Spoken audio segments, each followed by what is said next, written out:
Paper में सबसे पहले सेनाट की डेफिनेशन को कोट किया गया। इसके मुख्य रूप से दो कारण रहे। एक तो ये कि सेनाट को एज ए फ्रेंच अथॉरिटी देखा जाता है।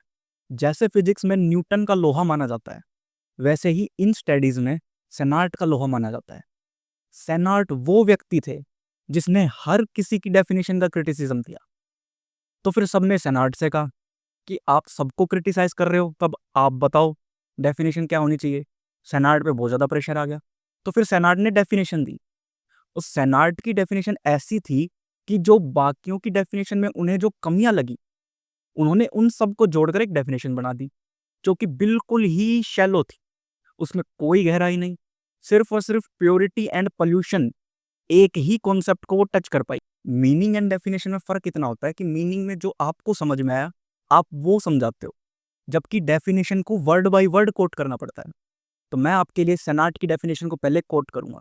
सेनाट defines caste as a close cooperation in theory at any rate rigorously hereditary, equipped with a certain traditional and independent organization, including a chief and a council, meeting on occasion in assemblies of more or less plenary authority, and joining together at certain festivals, bound together by common occupations, which relate more particularly to marriage and to food, and to questions of ceremonial pollution, and ruling its member by the exercise of jurisdiction, the extent of which varies, but which succeeds in making the authority of the community more felt by the sanctions of certain penalties, and above all by final irrevocable exclusion from the group।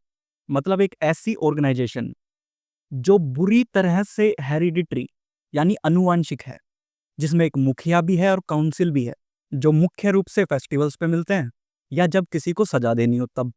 और इस संस्थान के members में हम वाली जो feeling है वो मुख्य रूप से साथ खाना खाने से, एक दूसरे के साथ शादी करने से या सेरिमोनियल पोल्यूशन से आती है। ये वर्ड ध्यान रखना, ceremonial pollution. Caste, purity and pollution पे तो बेस्ड है ही, लेकिन ये पोल्यूशन दो टाइप का है, एक ब्लड वाला पोल्यूशन, दूसरा सेरिमोनियल पोल्यूशन। यहाँ पे सेनाट ये बताना चाह रहे हैं कि आप कास्ट का इस्तेमाल कब कब करते हो। पहला, जब आपको डिसाइड करना हो किसके साथ खाना खाया जा सकता है और किसके साथ खाना नहीं खाया जा सकता। दूसरा, किसके साथ शादी करी जा सकती है, किसके साथ शादी नहीं करी जा सकती, यानी रेस्ट्रिक्शंस के लिए।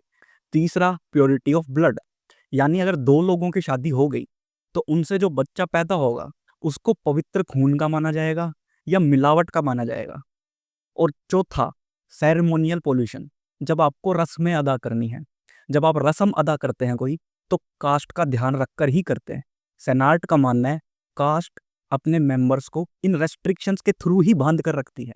अगर आप इन रेस्ट्रिक्शंस को नहीं मानते हो तो आप पे पेनल्टी लगाई जाएगी और फाइनल पेनल्टी होगी कि आपको जात से बाहर कर दिया जाएगा। निष्कर्ष ये है कि सेनाट प्योरिटी एंड पोल्यूशन की ही बात करते हैं और सेनाट को अथॉरिटी माना जाता है। मतलब उस टाइम पे ये सब चीजें हो रही थी 1916 में, जब अंबेडकर ये बात बताते हैं, क्योंकि सेनाट ने रिसर्च करी थी। ऐसे ही नहीं उठ के उसने अपने मन में आई जो बात बोल दी। पेपर में दूसरी डेफिनेशन निशफील्ड की कोट की गई है। निशफील्ड ब्रिटिश एडमिनिस्ट्रेटर थे, बनारस कॉलेज में एज ए प्रिंसिपल अपॉइंट हुए। निशफील्ड डिफाइन करते हैं,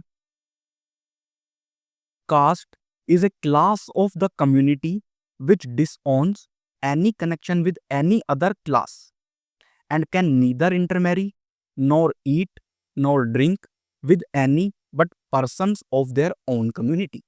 निशफील्ड का मानना है कि कास्ट एक क्लास की तरह है, जैसे upper class, middle class, lower class, वैसे ही कास्ट, जहां पर एक कम्युनिटी दूसरी सभी कम्युनिटी से रिश्ता तोड़ देती है अगर बात दो चीजों पर आए, साथ बैठ के खाना पीना हो या फिर एक दूसरे से शादी करनी।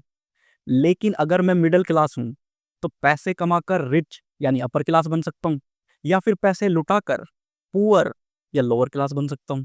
लेकिन क्या कास्ट के साथ ऐसा है? मैं कुछ भी कर लूं पर मेरी कास्ट नहीं बदल सकती। पेपर में तीसरी डेफिनेशन है सर हर्बर्ट एच रिजली की। ये भी एक ब्रिटिश एडमिनिस्ट्रेटर ही थे। ये इंडियन सिविल सर्विसेज के मेंबर भी थे।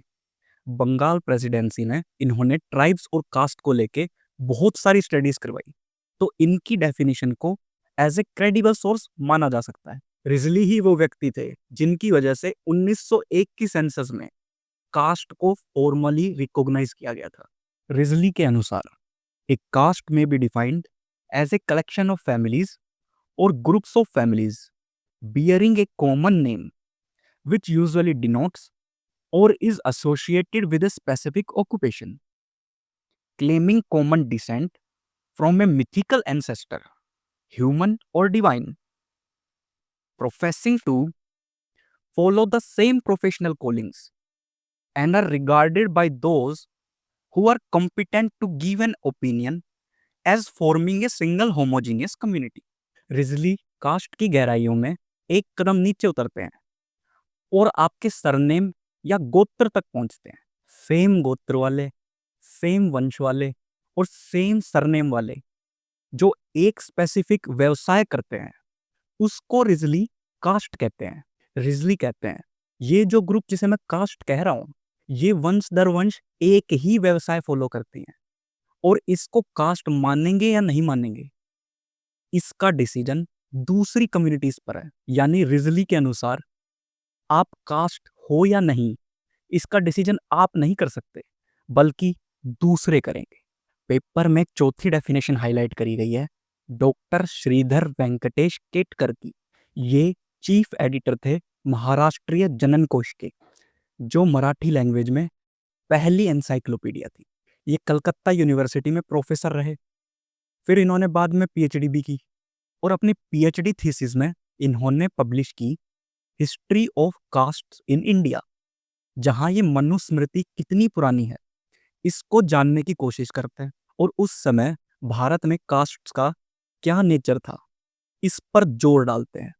मैंने इन चारों स्कॉलर्स के बैकग्राउंड को इसलिए मेंशन किया है ताकि इनकी क्रेडिबिलिटी एस्टेब्लिश हो सके। डॉक्टर केटकर कास्ट को डिफाइन करते हैं as a social group having two characteristics. First, membership is confined to those who are born of members and includes all persons so born. Second, the members are forbidden by an inexorable social law to marry outside the group. Ketkar साहब का मानना है कि cast एक ऐसा social group है जिसमें membership सिर्फ जन्म के आधार पर मिल सकती है और अपनी कास्ट के बाहर शादी करने पर मनाही है, प्रतिबंध है।